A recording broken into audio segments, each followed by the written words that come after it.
Alhamdulillahillazi arsala rasulahu bil huda wa dinil haqq liyuzhirahu ala dini kullih wa kafa billahi syahida. Allahumma shalli ala Muhammad wa ala ali Muhammad wa ala alihi wa sahbihi wa barik wa sallim ajma'in. Kemudian kita sudah membahas tentang hak-hak orang tua. Sekarang adalah adab kepada kedua orang tua. Sebagai seorang anak, berbakti kepada orang tua sudah menjadi hal yang wajib, dan itu juga sudah diperintahkan oleh Allah dalam Al-Quran dan hadis Rasulullah SAW. Salah satu bentuk berbakti kepada orang tua adalah dengan memperhatikan etika dan adab antara anak dengan orang tua. Mengenai adab seorang anak kepada orang tuanya juga pernah dibahas oleh Imam Al-Ghazali dalam risalah yang berjudul Al-Adab fi Din, yang terdapat dalam buku Majmu'ah Rasail. Dalam tulisan tersebut disebutkan beberapa adab seorang anak kepada bapak dan ibunya sebagai berikut ini. Yang pertama, mendengarkan kata-kata orang tua. Seorang anak perlu mendengar dengan baik saat orang tua berbicara, apalagi memberikan nasihat, khususnya jika pembicaraan itu membicarakan dengan hal-hal serius atau nasihat. Jika seorang anak berencana untuk memotong omongan orang tua, akan lebih baik jika anak meminta izin terlebih dahulu. Jadi harus izin sebelum mau nanya. Jadi gak asal nanya. Berdiri ketika orang tua berdiri. Selain sebagai bentuk sopan santun, hal ini juga menunjukkan kesigapan anak untuk membantu. Jika sewaktu-waktu orang tua membutuhkan bantuan, orang tua sudah duduk, maka sebaiknya juga ikut duduk kecuali tidak ada lagi kursi yang tersedia.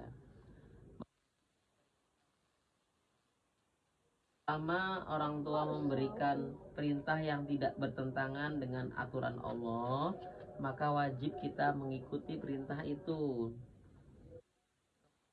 Selain itu, jika perintah orang tua melebihi kemampuan anak, maka seorang anak perlu berusaha semampunya atau menolak dengan cara yang baik, dan memang benar-benar terpaksa harus menolak karena memang sudah tidak memungkinkan lagi untuk bisa bergabung atau ikut.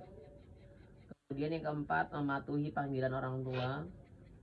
Begitu juga mendengarkan orang tua memanggilnya ketika orang tua manggil kita gitu kan, Nesha gitu kan. Maka ia harus segera datang ketika ada panggilan dari orang tua. Bahkan jika ia sedang melaksanakan sholat sunnahnya itu dibatalkan dulu baru memenuhi panggilan orang tua.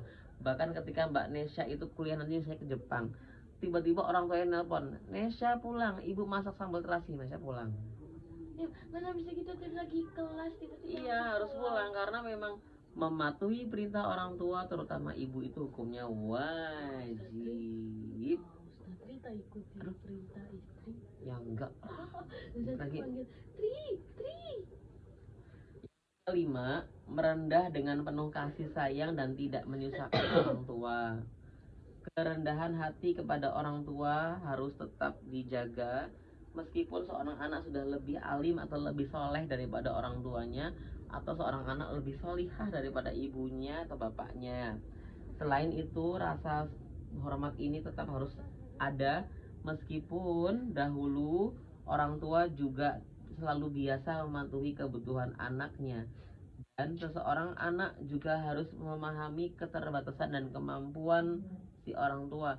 Jadi tidak memberatkan orang tua. Kalau orang tua belum mampu untuk, Bu, beliin HP iPhone 17, tapi orang tuanya belum bisa membelikan, ya udah nggak apa-apa, nggak usah kemudian kita langsung melakukan hal-hal yang tidak diinginkan gitu ya.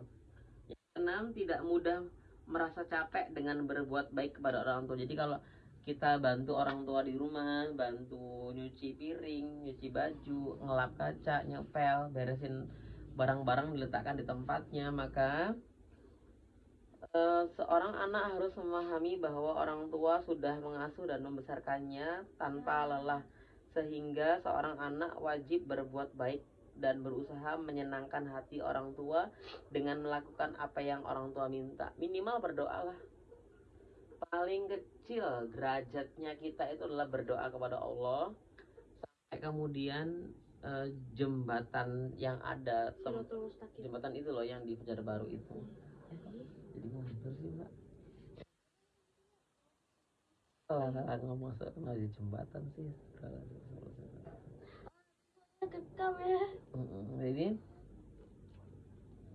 apa tadi?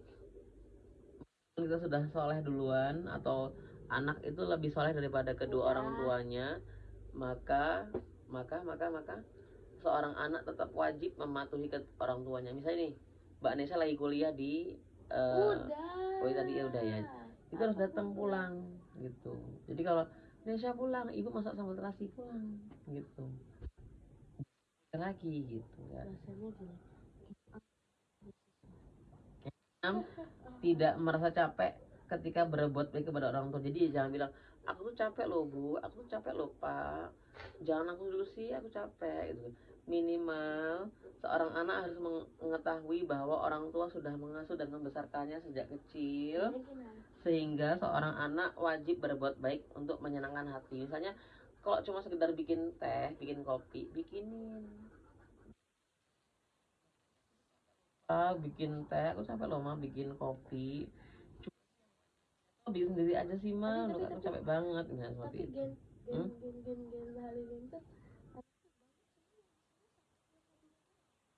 Ya nggak apa-apa lah ya, ya mungkin karena yang ada dengan orang tua itu. Yang terakhir, semua ada ya. tidak memandang orang tua dengan wajah kebencian atau inginnya marah sama orang tua, nadanya tinggi, pengennya marah, pengennya gelut, pengennya pokoknya caranya menjatuhkan orang tua gitu. Alhamdulillah ya.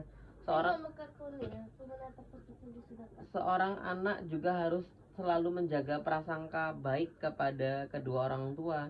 Jika ada sesuatu yang ingin diketahui dari orang tua, jangan bertanya dengan pertanyaan yang terkesan mencurigakan. Usahakan pertanyaan yang disampaikan tetap baik dan tidak menyakiti hati.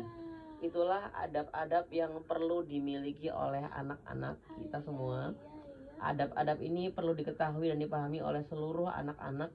Selain itu, adab ini juga diajarkan oleh orang tua kepada anaknya, sehingga anak-anak terbiasa dan mematuhi dengan baik mengenai adab-adab tersebut hingga dewasa dan orang tua sudah terbiasa lanjut. Jadi Mbak Nisa nanti juga bakal jadi orang tua, maka berbuat baikmu kepada orang tua hari ini nanti akan dituai olehmu ketika di masa depan.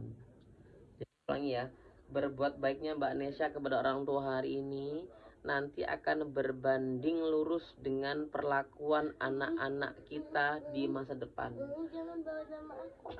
Kalau misalnya kita dengan orang tua suka sekarang ini sebagai orang tua kita suka memberi ilmu, nanti anak-anak kita juga adalah orang tua yang memberikan ilmu yang bermanfaat kepada anak-anaknya. Jangan bawa drama aku ini seleb nanti aku dikerumunin minta tanda tangan.